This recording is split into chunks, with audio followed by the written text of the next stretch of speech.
Oh, so, Hello and welcome to the latest MSC Performance Podcast with me, Mark Coulson, and Mr. Max Craven. hello, how are you, Mark? Very well, thank you, sir. Very well, very well. Very excited as always. I Of like a good course. pod. I like a good podcast. Mm, We've done some very interesting ones recently. We've done yes. some, good scientific chat. We've done some film reviews. We've done lots of good bits and pieces. Yeah. How about yourself? Yeah, I mean, sort of enjoying life. Metcons have really been picking up lately, so I think most of our morning Metcons are pretty much full. So there's a good 20 people in there, so there's good vibes in there. Um, I know people are really enjoying our Strongman Metcon on a Friday morning. There's a lot of hype around that, which is quite exciting, that people are getting excited for it. Wednesday morning, I run myself, so I do like more of a target based thing now. So it's like I give people these goals to try and hit in a certain amount of time. If they hit it, their reward is a little bit more rest, which a lot of Yeah. people like. And then Monday morning, it's quite nice because that's like our traditional Metcon kind of stuff, like our power stuff, then our Yeah. capacity stuff after. So we've got like Yeah.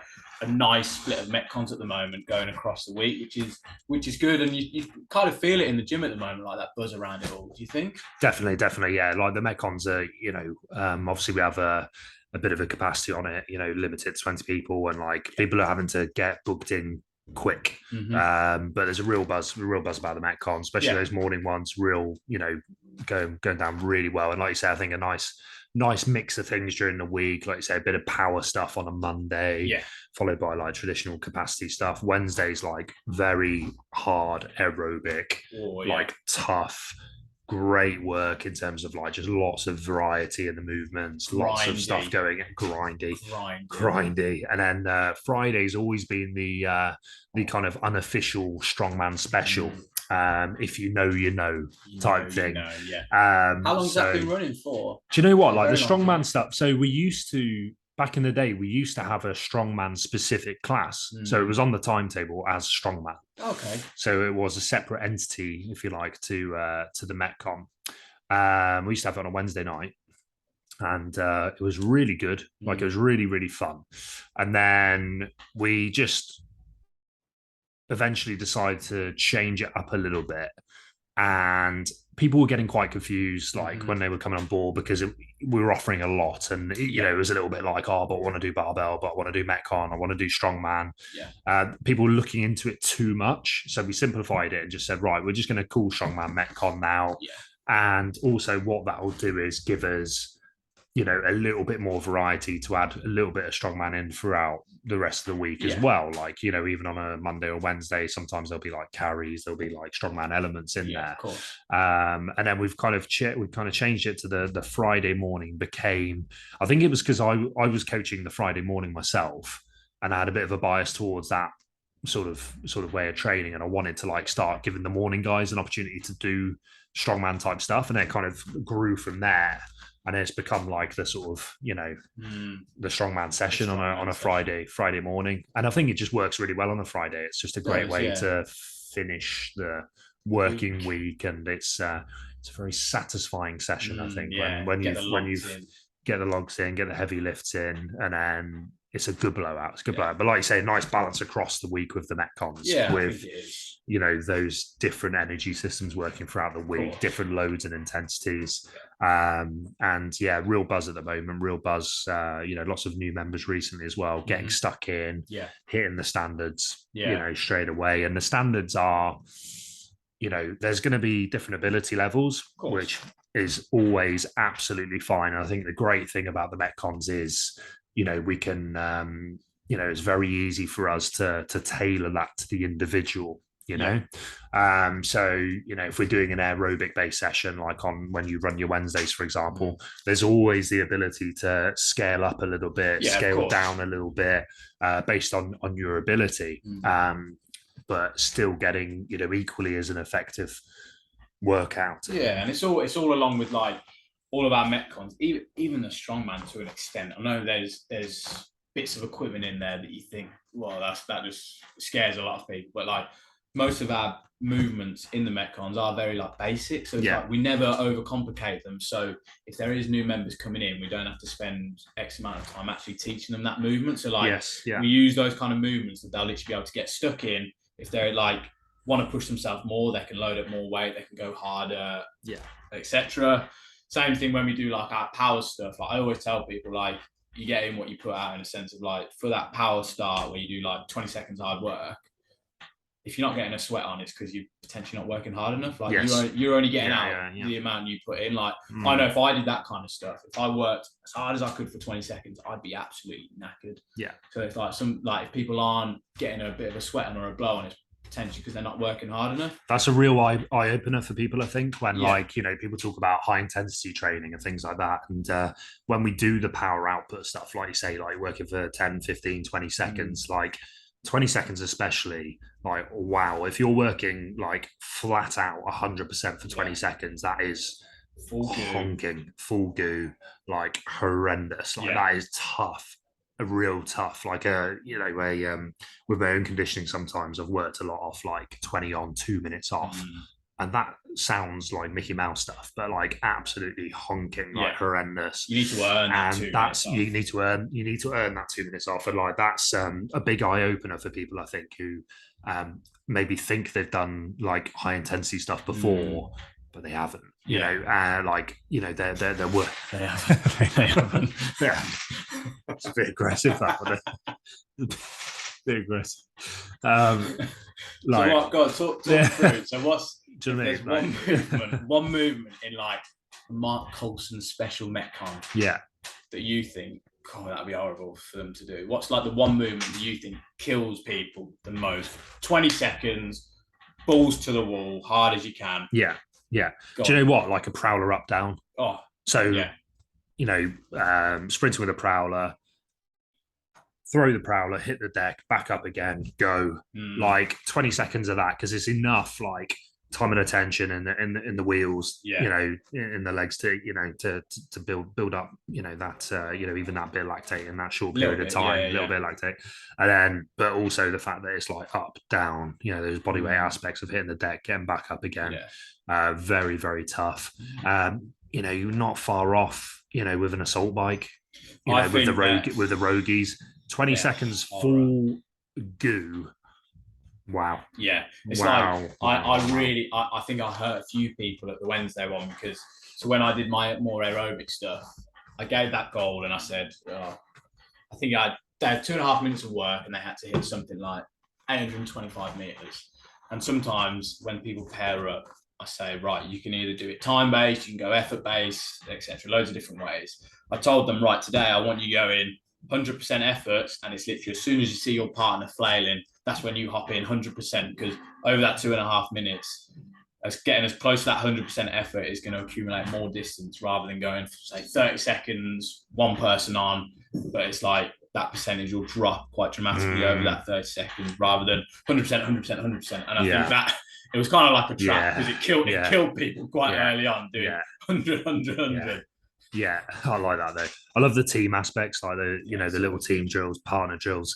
I think with all the best will in the world, like, you know, for example, like coming in and trying to do like a conditioning session, a Metcon by yourself, is hard, isn't it? It's hard. Like to have like to partner up with someone and be in a class environment for conditioning, you know, makes a big difference. Yeah, I think like mentality wise, if you can come in and do a conditioning session on your own, like you've got to be a strong mental person to do that, in a sense of like just to be able to have some, I don't know, headphones on and get to it and still go 100% on your own is very hard. I really struggle with that. Whereas there's so many different variables in a class that can really help that. So like as I do in mine, if people pair up, say you're someone who's a beginner and you're paired up with more of like an advanced lifter, that can really benefit that beginner, because they're getting pushed by that advanced lifter. And it's like those advanced lifters will still work hard for themselves, of course they will, but they'll be providing that help for that beginner, and then everyone will start to grow like exponentially, and it can benefit that sense. And added into that whole team like aspect of the whole class working hard, it just adds to the effort overall, doesn't it? Like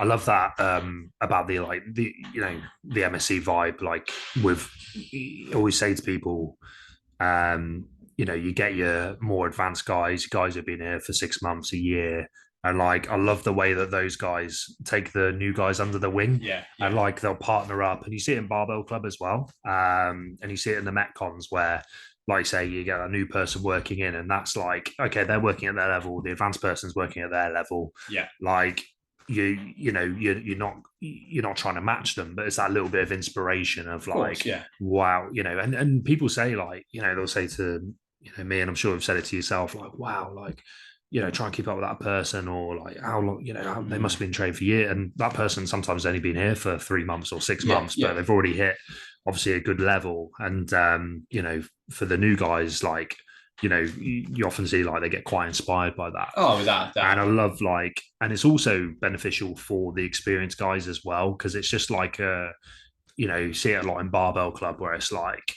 obviously we're there coaching the guys, but with a new person, I'll often go and say to a male or someone like that, like, oh, this is so and so, like, I want you to look after them and work in with them and encourage them, and and then that person's working in with someone like that who can see what's possible with 6 months, a year, 2 years good training.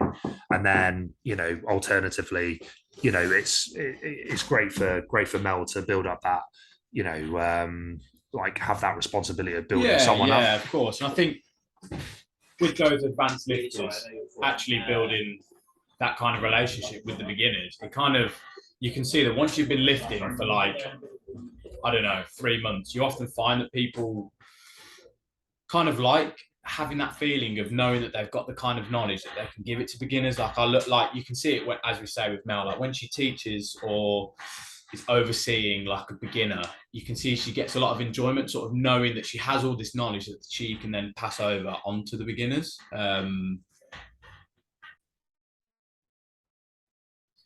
So yeah, I think MSC has a new announcement that we have published everywhere. Would you like to explain, Mark? I would, Max. No problem.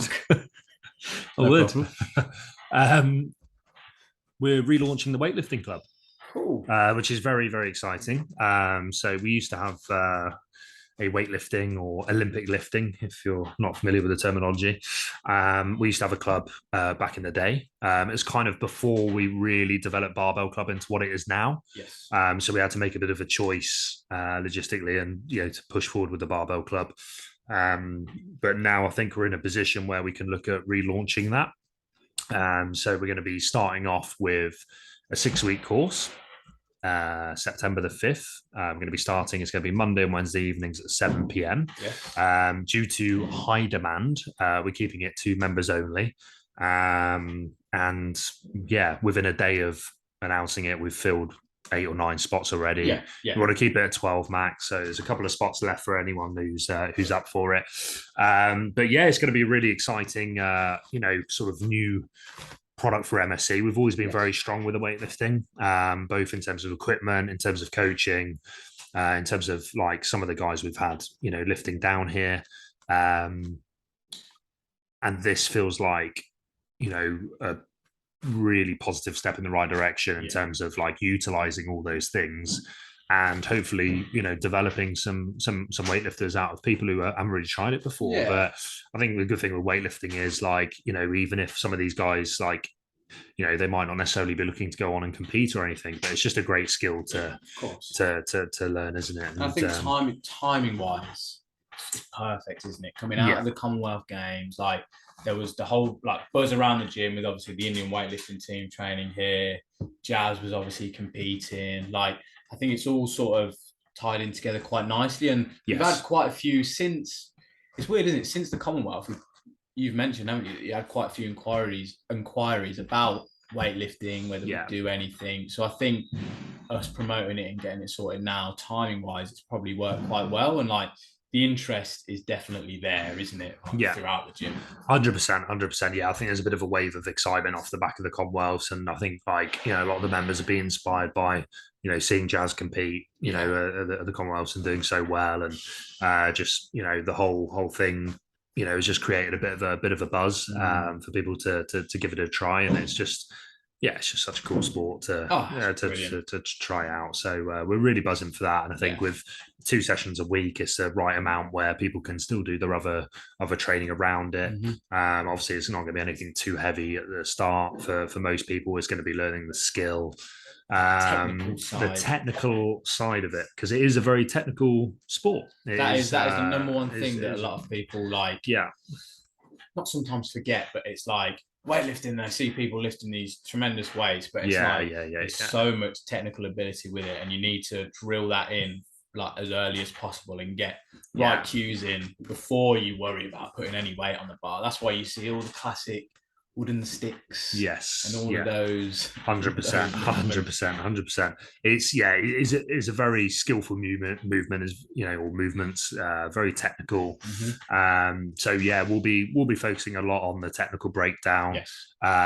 So for example, with the snatch, you're right, people will see it and think, right, okay, I'm just going to get in there, I need to lift that over my head. We like to coach it in what we'll call the reverse chain method. So we're going to look at like the receiving position first, as opposed top down. Overhead squat to begin with. What kind of positions can we get into? And the great thing with weightlifting is like, especially as we're doing it as like a kind of fun thing, and we're not as I say, a lot of guys won't necessarily be looking to compete, but you look at something like the overhead squat, and some people might worry if they can't get into that perfect overhead squat position, but that doesn't mean you can't do weightlifting. What we'd look at doing is doing some mobility work and trying to improve that position, but in the meantime working on some powers, working on some other bits of skill. You work within their range of movement, don't you? Exactly. You don't have to, like, we don't want to take this course and be like, right, we're going to spend this whole course getting you at the bottom position of an overhead squat. Exactly. As you say, if they can only squat to X amount of depth, we'll do whatever we can mobility wise in a short amount of time, but we'll use their range of motion and still try and add to that full snatch, because we don't want to be just stuck on that overhead squat theory the whole time. Exactly, because I think for a lot of people, like if they take away from this, like the ability to even do like a power clean, a hang power, snatch, for example, like they're going to be invaluable, tools to take away with you. So really excited about how it's going to go. As I say, we'll be going through some technical aspects, learn the skill of the movement, and then build from there. And then, at the end of week 6, maybe, we'll let the guys loose a little bit. Let them loose. And then see how we go from there, really. I think it's quite... Let them ramp up a little bit and roll the dice. And it'll be quite interesting to see, like, how different people take to weightlifting, because... I mean, say you've been, I don't know, bodybuilding or just generic gym training, and then you go into like a weightlifting movement.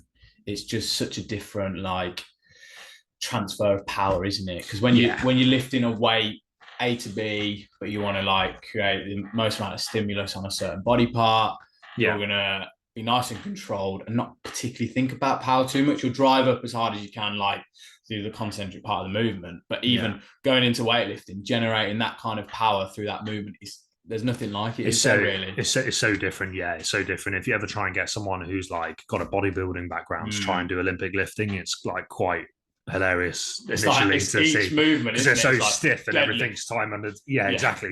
Where like essentially in a simplest like format, weightlifting is like throwing and catching the bar basically. So it's like that fluid motion, like say that transfer of power, which is very different to like tempo work, slower work, and even like strength work to an extent. So it's definitely like some people pick it up more naturally than others. But I would say like we'll see how guys go. We'll get them into some overhead squat. We're going to break the movement down. So if you've got the snatch, for example, we're going to break that down into 6 or 7 different movements and phases. We'll have overhead squat, we'll do snatch balance, we'll look at positional work from the hip, from the knee, we'll look at the first pull and the positioning with that. And then, so you take that movement, and due to the technical demand of it, you need to split it, you need to break it down. And we'll go through each of those phases. I mean, even that, it's like non-weightlifters hearing that, like, say I don't like bringing other examples too much into it, but like say you go like an average lifter who's just done bench, all they think about is like bar down, chest, bar up. Whereas you just saying, right, snatch, obviously throwing the bar, catching it overhead, there's 6 different components that you need to drill in quite hard. It's a lot of information that they're going to have to process. So it's understanding that there is a lot that people are going to have to take in, and it's being patient whilst 100%. Understanding and knowing that you're not going to pick it up straight away. It might take, it takes a few years, doesn't it, to get to learn things? But it's like people aren't going to pick it up straight away. And if you do, you've obviously got good natural ability and or good mobility. But it's like understanding that you need to be patient learning the movements, that there are so many different aspects to you snatch, you clean, you jerk, all of these different kind of things. 100%, definitely. And I think like as a beginner, it is going to be a case of splitting those movements into the different phases, breaking them down, and then, as say, eventually looking to we'll try and push through a little bit quicker than maybe normal in the 6 weeks, but essentially that's what we're going to be looking at. I think like as guys get a little bit more into sort of intermediate stage and things like that, I think like a lot of people get a bit confused as to what kind of how they should be programming their training and things like that. So I wanted to talk a little bit about that today, really. Like people coming in and they might be like just doing the full lifts all the time, trying to come in and do like daily maxes and things like that, which is obviously good and obviously got a place. But when you're training for weightlifting, like there's different components. There's the skill of the actual movement. We need to make sure that the bar path is good, our positioning is good, our joint angles are good, the bar's moving in the correct path, and we're able to get into those positions. But obviously the sport also requires a lot of strength, a lot of a high base of maximal strength. And I think that's something that a lot of lifters can miss out, is actually like the importance of being strong. Having a good strength base goes a long way, doesn't it? Exactly. I mean, like if you're coming in and you're sort of cleaning, you're cleaning 80 kilos and like your max front squat is like 85, 90 kilos, like you're going to struggle to push much beyond that, even with real good technical form, so you'd be looking at like building up strength in the big movements like the back squat, the front squat. Squat obviously a little bit more specific in terms of the positions, but still a good front squat often comes off the good of a good back squat. I don't think I've ever met anyone with a stronger front squat. Me almost, almost. What were your number for? Well, my best ever back squat's 170 and my best ever front squat's 170. So that's impressive. It's impressive. I just went through like a long phase of not back squatting, and I just front squatted for years and like got relatively decent at it. To be fair, I'm probably going through that at the moment. I only front squat. I'm too scared to get back onto back squat. It'd be lower than the front. So it's a funny one, but so building good strength base is important, and I think that's important thing to remember. And I think it's important to note that like this course is open to any kind of abilities, isn't it? So it's like we can have people who have never done any Olympic lifting before, or we can have advanced lifters, and we can, because it's not going to be small groups, it's not big groups, we'll be able to individualize everything to suit them. So it's like we can have all different kind of lifters in. So if you listen to this podcast and you're interested about this and maybe getting involved in the future, like don't be scared if you have done a little bit of Olympic lifting, if you've done nothing, if you've been doing it for years. We're going to try and taper it to suit all kinds of needs, aren't we, really? 100%. I think that's the beauty of weightlifting, is like, we're going to get a couple of people who come in who are like, do you know what, I want to give this a real good go, I want to compete in Olympic lifting. And that's great, fantastic. I think the great thing with Olympic lifting is like, even if you're if you're not that way inclined and you're just curious, you just want to learn a few things, it's just a great skill to learn. I think if you can like, if you're training to just be all round good, strong, mobile, powerful, like, which essentially for most people that's what it is, unless you're training very specifically for something in particular or a particular sport. The biggest thing we encourage here is that like you can be strong, you can move, you can be healthy, you can be mobile, you can be Yeah. aerobically fit, all those kind of things. And like, weightlifting is just a great thing, Yeah. great skill to learn for improving that mobility, Yeah. getting stronger.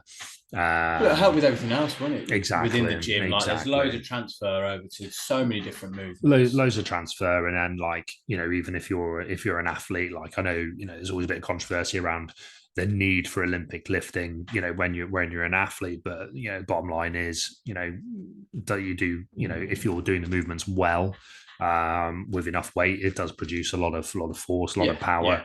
And I think like, I'm still a big component of like, throwers, rugby players, like guys like this doing like variations of the Olympic lift. So if you're like, a rugby player and you're doing this, like, you're doing a weightlifting club, if you can learn how to perform a good like hang power clean, for example, or a power clean or a power jerk, that's invaluable, like for your sport. It gives you real nice variation to like a loaded jump and things like that. Or even if their catch position isn't as good, say in their clean or their snaps, they can just get into high pulls, because that's the good power part of the movement, isn't it? Exactly. So there's a lot of transfer with that.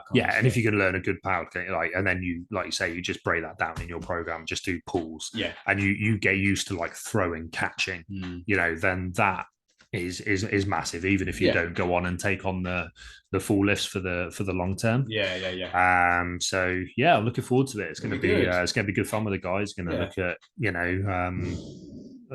there'll be busy hours. Like there's a lot to fit in with the Olympic lifts, but it's going to be good fun for people. I'm excited for it. And I think, as you said a little bit, the end will be quite nice just to see the improvements, the progressions, and it'd be good. So like, I'll tell people when they come, if I'm doing it, if you're doing it, or if someone else is doing it, like just take as many videos as you can of it's so good to see, even after 6 weeks, just that progression across that 6 weeks. I think people really like seeing how much they have improved over those 6 weeks, and it really adds to that kind of motivation for doing it more into the future. Like seeing that there is a lot of an improvement would go a long way for them, I think. Maybe a little in-house competition later in the year. Maybe.